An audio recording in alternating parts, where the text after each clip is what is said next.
was is a VR to hashtag Deck Crush, originally created by Lisa Pepez, Marlene Teresa. Like, I can pronounce your first name, but your last name is a little hard for me. Don Michelle Tarot, as well as Danny Mystic. Okay. I am not wearing makeup because I wasn't wearing makeup today and I forgot that I was gonna stream tonight. So I have my the prompts right here.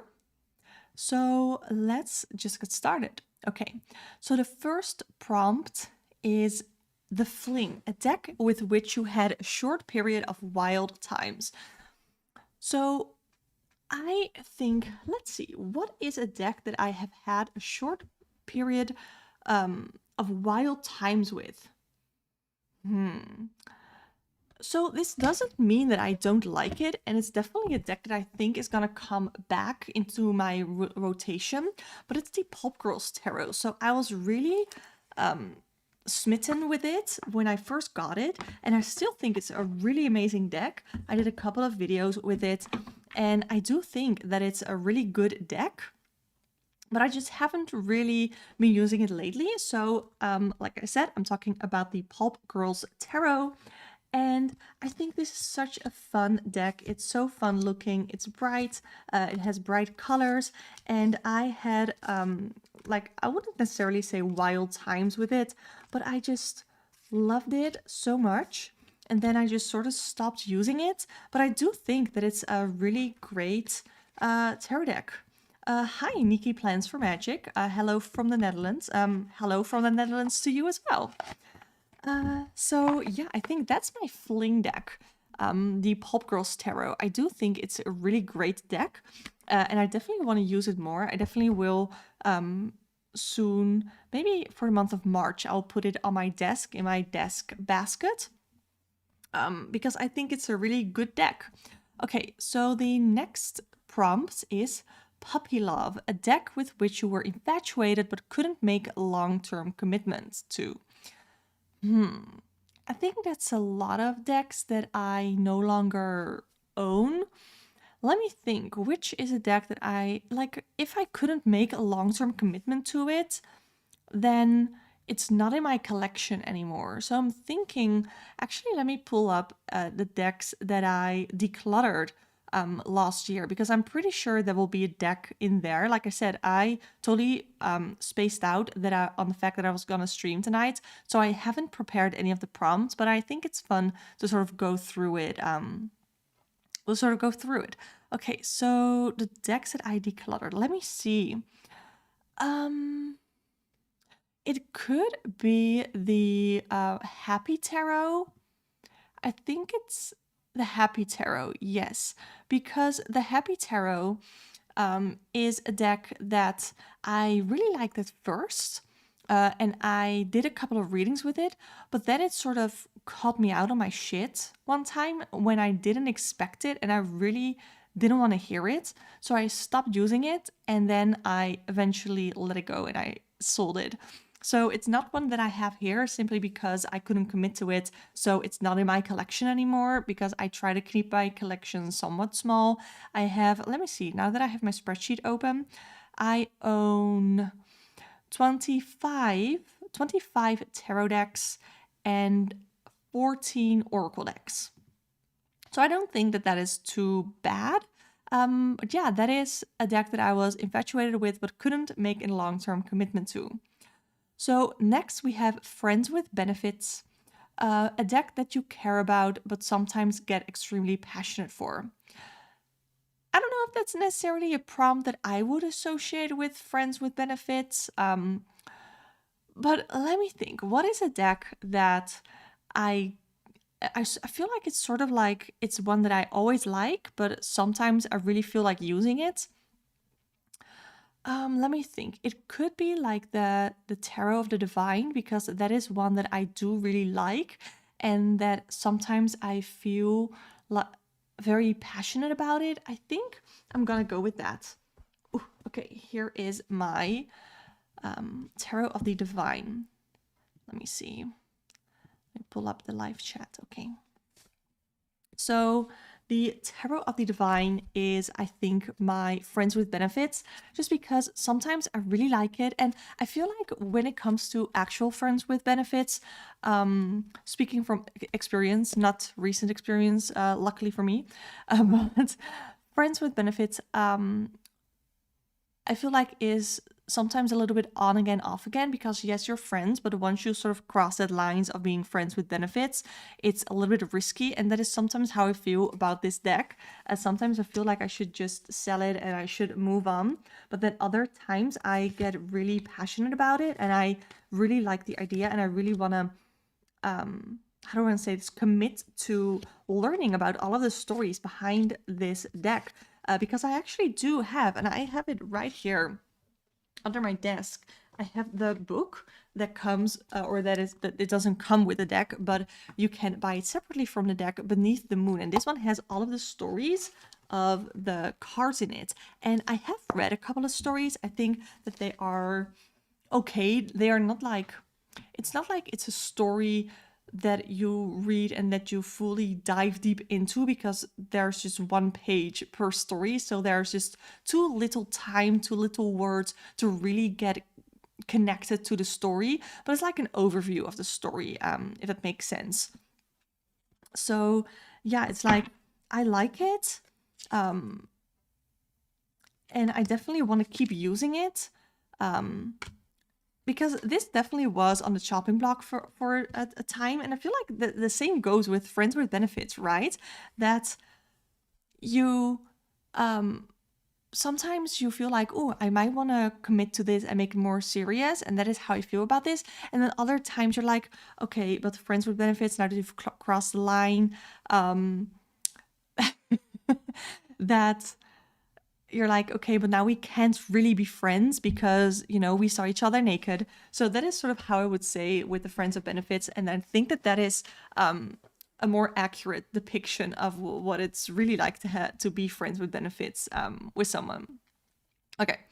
So the next prompt is Love at First Sight, a deck that you loved from the start. What is a deck that I absolutely loved from the start? I'm just looking in my basket here. Oh, yes. Okay. So a deck that I loved from the start, but it was like love at first sight, but it was unexpected love at first sight.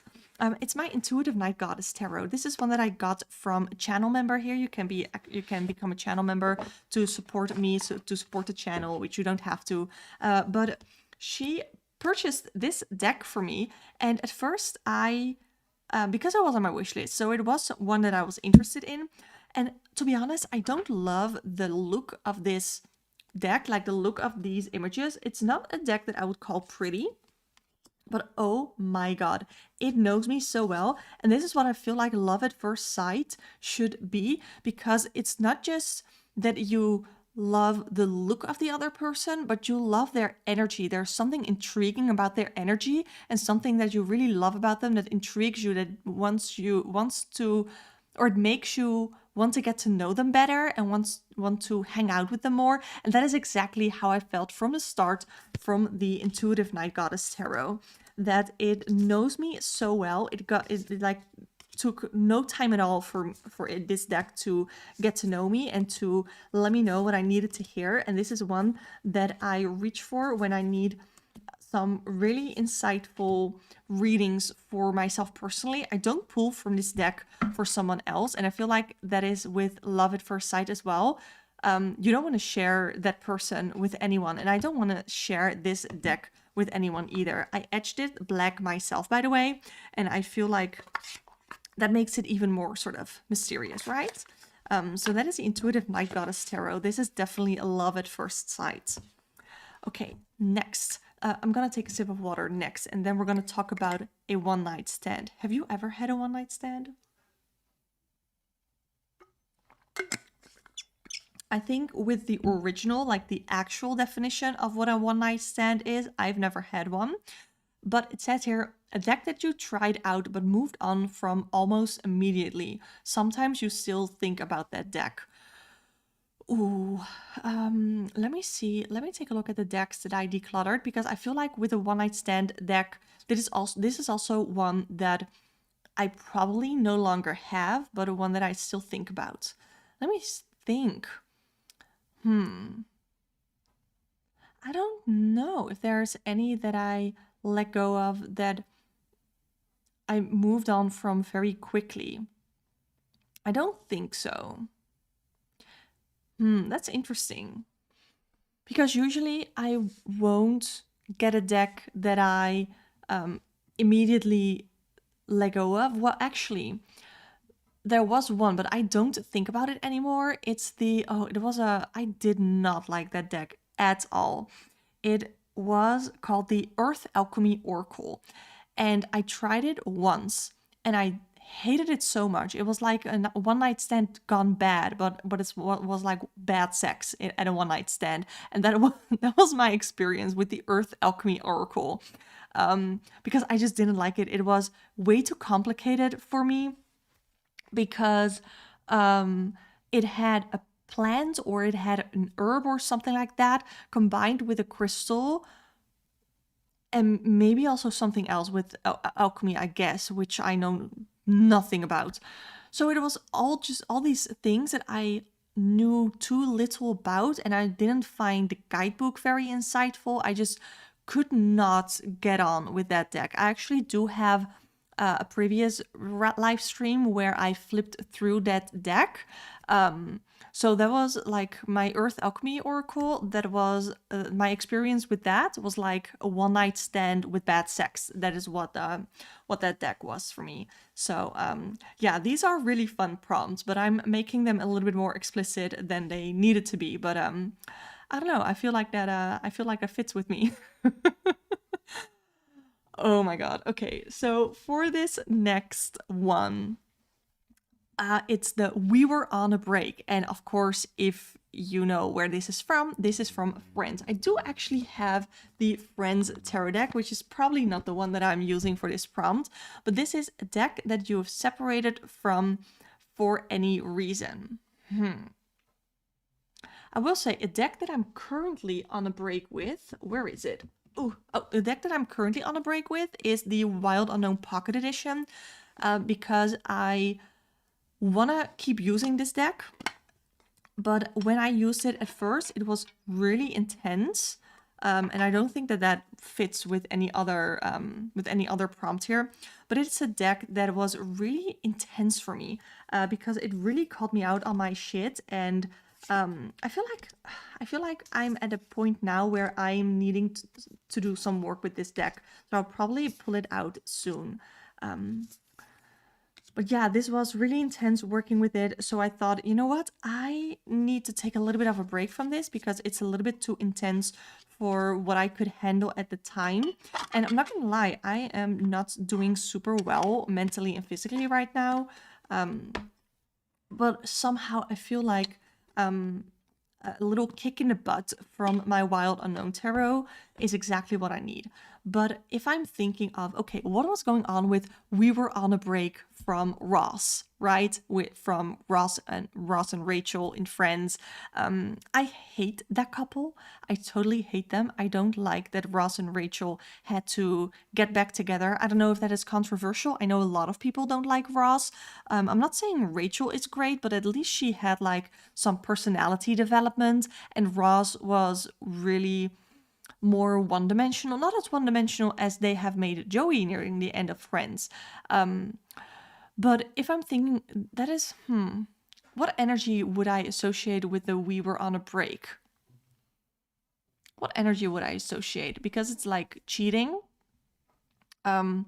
It's not communicating correctly because both of them didn't really know, they weren't on the same page. So I'm thinking like, what is a deck that I'm just or wasn't on the same page with? That I think that makes sense for this prompt too. What deck was I just not on the same page with?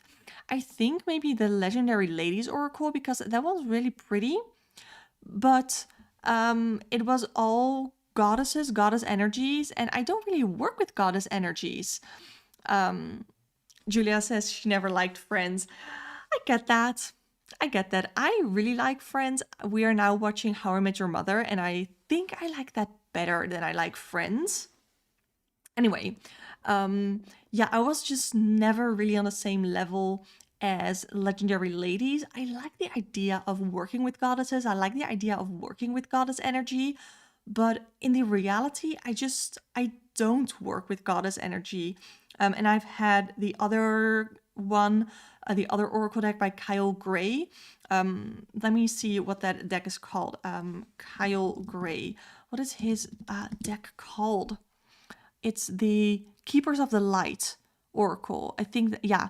And that is also one with gods and goddesses and angels and all that stuff. But that is just not what I tend to work with. So those kind of decks, I think those are more like an we are on a break. We're just not on the same level. We're not in the same line. So that is how I interpreted that prompt a little bit differently. Anyway, okay, we're on to marriage material, a deck that has proven its value to you. And luckily, I have a lot of decks in my collection that are that. I think the first one, there were two that came to mind. The first one was my Good Karma Tarot because it's one that I can always sort of go to. But I think, like, when it comes to the value, I think the Dreaming Way, because I have a little bit more of an emotional connection to this deck. So the Dreaming Way Tarot. Hi, Ange. Happy to have you here. The Dreaming Way Tarot is a little story. Is a deck that I used in a reading a little over a year ago for Aphrodite. He is a Twitch streamer. He's a pretty popular Twitch streamer. He does tarot videos on YouTube as well, or he cuts his streams into tarot videos or into videos for his channel. And I did a reading for him that he actually reacted to, and I used this deck. And the reading that I gave him, the reading that I did for him, was really resonating with him. So I was literally watching him live, reacting, like he was live on Twitch, reacting to my reading on him. So I was in the chat and I was chatting with the other viewers, and I instantly got like 3 bookings for my tarot reading. And they all wanted to do a reading for them with this deck. So I did. Usually I don't pull this for clients because it's really harsh. It really, I call it like my Gemini deck. It really can cut deep because it's so honest. It like gives no bullshit. It talks the truth. And I feel like it's very Gemini energy for some reason. So it literally has proven its value to me, as in that I was able to do such a good reading for someone that I look up to here in the tarot space and in the Twitch live streaming space, as well as that other people booked a reading from me because of that. That must have been an experience to watch live reaction. Yeah, that was really, really it was really a wild experience to watch them live react to a reading that I did. Yeah. And now we are on to Happily Ever After, your true love in a deck. And it's hard because one of the first that I thought of like is my Dreaming Way as well, but I just talked about it. So I think that a Happily Ever After, my true love in the deck, I think it's the Good Karma Tarot, because there just is so much to love about this deck. So let me go over what I love about it. First of all, I have an amazing bag match with sunflowers. I made this out of an old dress that I had that I no longer fit, and I didn't want to like sell it because it wasn't a really good quality dress. It was from back when I still bought Shein. So I decided to make that dress into a couple of tarot bags, and I sold the rest. I got one for myself, and I feel like it embodies the energy of the Good Karma Tarot really well. So the bags are yellow, which is what I love. Yellow is my favorite color. I'm not wearing my adult pants anymore that I was wearing this day because I was wearing bright yellow pants. I'm a teacher, and one of the kids that I teach yesterday called it my curry pants because it was like a curry yellow. So they're my curry pants now. Uh, but yeah, this is a good Karma Tarot. And what I love about this deck, it has everything that I want it to have. It has fun backs to look at, which I cannot say about the Dreaming Way Tarot. It has diversity in here. It doesn't have a lot of age diversity, which I'm at a place in my life right now where I don't really need a lot of age diversity, so it's not a deal breaker for me. It has a bit of gender diversity, it has body diversity, it has ethnic diversity, and there's just so much to see in these pictures. They're very intuitive for me to read every time, anytime I do a reading with this. It resonates, it's clear, I can super easily do a reading with this. So I do think that the Good Karma is a true love deck for me. And whenever I recommend tarot decks for beginners, I recommend either the Good Karma Tarot or I recommend the Lightyears Tarot. However, if I have to choose for myself, I think I love the Good Karma Tarot more than I love the Lightyears. The Lightyears is also a deck that I didn't want to get for the longest time because everybody said how much they loved it and everybody liked it. So I wanted to be like the not like other girls, not like other girls, and be like, well, everybody loves the Lightyears Tarot, so I'm not gonna get it. It's the same with the film with the Minions. I've never watched it because everybody always raved about the Minions and everybody loved the Minions. So I just wanted to be the one to not like Minions. So I've never watched that movie. Same with Shrek.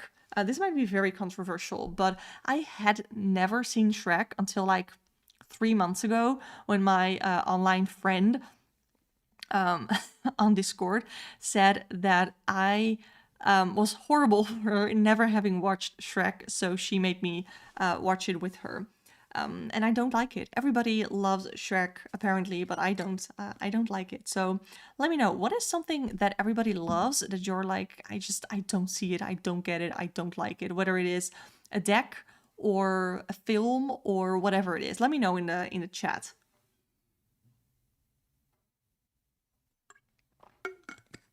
Oh, sometimes water just tastes so good. Right now is one of those moments. So I am like through all of the prompts for this tag, but I have a little bit more time to be live. So let me know if there's any deck that I have that you want to see. I literally have my entire box of decks right next to me, so I can show you any deck that I have. So if you have a prompt for me, let me know in chat and I can bring out a deck to talk about, or yeah, that is something that I'd like to do. I love talking about tarot decks, and I know those are the best watched videos on my channel, the ones where I share decks. And I'm planning on doing more of those. So I recently started creating a content calendar in Notion, which is a free software to use, where I created my content calendar for YouTube. So I'm planning. I have such fun videos planned for the rest of this month. So next video or tomorrow, I will upload a video on mass market oracle decks that can transform your practice. Those are four oracle decks that can actually add something new to your witchy practice, to your divination practice, which I'm really excited about. Then next week, I'm gonna upload another video on tips to get started with tarot, as well as I did a tarot reading for my dog, and I recorded that, and it was so cute. Like, if you know my dog, he's so small, he's so cute. So that is going live next week as well. I'm gonna film a video on how to sort of fix your inaccurate tarot readings, to sort of troubleshoot your reading if there's something that, like, you're doing a reading and you feel like it's not really resonating. I'm sharing a couple of tips to troubleshoot that reading. I'm also gonna finally put the Good Karma Tarot and the Lightyears Tarot like head to head, toe to toe. So that's what I'm gonna do, and then that is already end of February, but I have some videos planned for March as well. Okay, so let me see your comments. I've been following this tag. Someone mentioned a prompt in the deck that got away, a deck you've wanted, but is now out of print or hard to find. Well, I am not. Haven't been super long into tarot, into the tarot community, and it's been, I think, like 2.5 years now. So there isn't a lot that I thought that I really wanted to get but couldn't. I'm pretty sure there is one, but I'm not sure. I can't remember off the top of my head. I don't know. There is a deck that I'm intrigued by that there is a Dutch version of. So let me Google the Dutch version. I have it somewhere. I think it's the Tarot van het Dierenrijk, and it's these animals or these people with animal heads. Let me see. Yeah, it's like that. And it's a Dutch translation of an English deck. And I know that the deck is really hard to come by. Do they have, yeah, they have pictures of the deck as well. And usually it is totally not my style. And this is second hand. So this is the Dutch version. And this one is, I am able to get, but the English version, I'm pretty sure is out of print. So that is, I guess, one that, but it's not like the one that got away because I can get a Dutch version. So it's like if the one that got away was like someone on vacation in a foreign country, but you can get one. You can like get his twin who is Dutch, like something like that.